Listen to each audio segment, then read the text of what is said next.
میت کے اوپر جو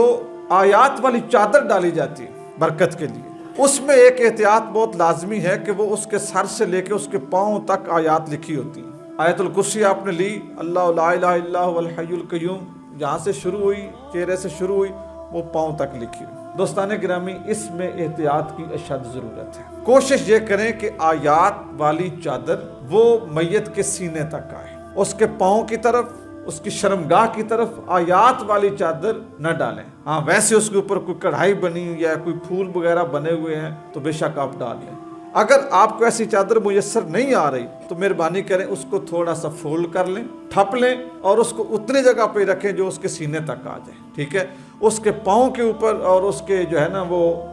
دوسرا شرمگاہ کے اوپر اس چادر کو نہ ڈالیں، اس کے اوپر کوئی اور کپڑا ڈالیں۔ یہ ایک خصوصی گزارش ہے۔ اسی طرح ہم جو چادریں قبروں کے اوپر رکھتے ہیں، بعد میں قبروں کے اوپر جو چادریں ڈال دیتے ہیں، اگر تو ان کی حفاظت کا اہتمام نہیں کرنا پھر نہ ڈالیں۔ حفاظت کا اہتمام یہ ہے کہ یا تو اس قبر کی کوئی چار دیواری یا اس کے اوپر کوئی تعویذ اس طرح کا بنا ہو کہ وہ اس چادر کو اڑنے نہ دے، کوئی اس طرح کا طریقہ بن جائے۔ جس طرح عموماً مزاروں پہ چادریں ہوتی ہیں تو وہاں پہ وہ پورا کمرہ بنا ہوتا ہے، وہاں پہ چادریں ادھر ادھر اڑ کے نہیں جاتی۔ اگر آپ نے قبر کے اوپر چادر ڈالنی ہے، پہلی بات تو یہ ہے کہ سادہ چادر ڈال دیں، عزت کے لیے ڈالنی ہے، احترام کے لیے ڈالنی ہے، سادہ چادر ڈال دیں، سفید رنگ کی، سبز رنگ کی، پیلے رنگ کی، نیلے رنگ کی، جس رنگ کی مرضی سادہ چادر ڈال دیں تاکہ ایک نشاندہی بھی رہے اور ایک قبر کی جو عزت ہے، جو آپ کی اس کے ساتھ عقیدت ہے، اس کی بھی ایک عکاسی ہوتی رہے۔ اگر آپ نے ہر صورت لکھی ہوئی ہی چادر ڈالنی ہے کہ جس کے اوپر کچھ نہ کچھ لکھا ہوا ہی ہو، تو پھر یہ بھی احتیاط کریں کہ وہ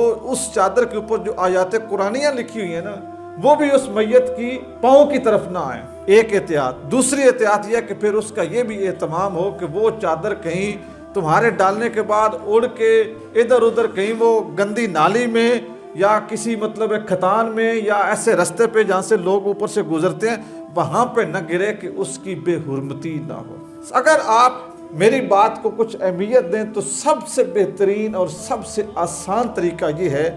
کہ اپنے پیارے کی قبر کے سرہانے ایک تختی بنائیں اور اس تختی کے سب سے اوپر کلمہ طیبہ لا الہ الا اللہ محمد رسول اللہ یہ لکھ دیں اور نیچے اس کا نام لکھ دیں۔ اس کے بعد چادریں ڈالنے سے بہتر یہ ہے اور باقی سارے سگن کرنے سے بہتر یہ ہے کہ آپ وقتاً فوقتاً اس کے ایصال ثواب کے لیے فاتحہ کریں، صدقہ جاریہ کریں، لوگوں کو کھانا کھلائیں، لوگوں کو پانی پلائیں، مسکین کو کپڑے جوتے لے کے دیں، کسی غریب کو دوائی لے کے دیں، کسی کے بچے کو پڑھا دیں، کوئی مسجد کے بل میں حصہ ڈال دیں، کسی مدرسے کی خدمت کر دیں، کوئی پل بنوا دیں، کوئی اپنے گاؤں کی گلی ٹھیک کروا دیں، صدقہ جاریہ کا اہتمام کریں۔ صرف جو چادر اوپر ڈالنا ہے یا کوئی اس طرح کا کام کرنا کہ اس کی پابندی کی جانب قرآنی آیات لکھی پڑیں، ان سے یہ کام 1000 گنا بہتر ہے۔ لیکن چونکہ ہم دکھاوے کے لوگ ہیں، ہم نے 30-40 بنیاں ٹبرے وچ بھی آسے پاسے بھی دسنا ہوندا ہے او میں اصل مستری لائے آن بڑکے دی قبرے تے ٹیلاں پہ لواندے ایسے فون آنا ہے، بندے پوچھنا بھائی جی کتھے ہو، بھائی ان دسو میں مصروف ہاں، نہیں ان بڑا نجا کے آکھنا ہے اصل میں اگے 2 باری اس تو نہیں فون چایا،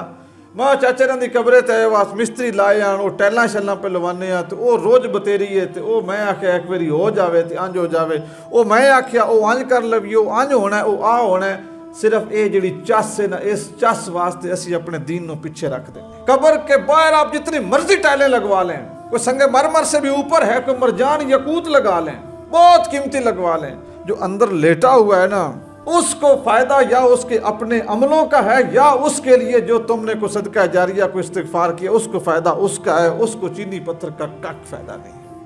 نہیں ہے۔ اس کو فائدہ یہی ہے کہ تم اس کی قبر پہ جاؤ، فاتحہ پڑھو، استغفار کرو، اس کے نام پہ صدقہ دو، خیرات دو، اس کو فائدہ اس کا ہے۔ اس کو ٹیلوں کا کوئی فائدہ نہیں، اس کو اونچے مقبرے کا کوئی فائدہ نہیں، اس کو بڑے تعویذ کا کوئی فائدہ نہیں۔ جب میں گوجرا قبرستان میں اکثر جاتا ہوں تو بڑے بڑے نام، برادری، خاندان، بہت کچھ لکھا ہوا ہے، تختیاں لگی ہیں، بہت کچھ لکھا ہوا ہے، لیکن ان کے اوپر سے جو کنڈے ہیں، جو جھاڑیاں ہیں، وہ ہمارے مزدور اتار رہے ہیں، خبر کوئی نہیں لیتا۔ تو دوستان گرامی، جن ماں باپ نے بڑے پیار سے پالا ہے نا، اللہ نے ان کا حق بھی رکھا ہے۔ قرآن مجید کو پڑھے نا تو رب یہ کہتا ہے کہ بندیا مجھ سے دعا مانگ، ارحمہما کما ربیانی صغیرا، میرے ربا میرے ماں پیو تے انج رحم کر جی میں نکاح واسطے میرے تے کر دیا،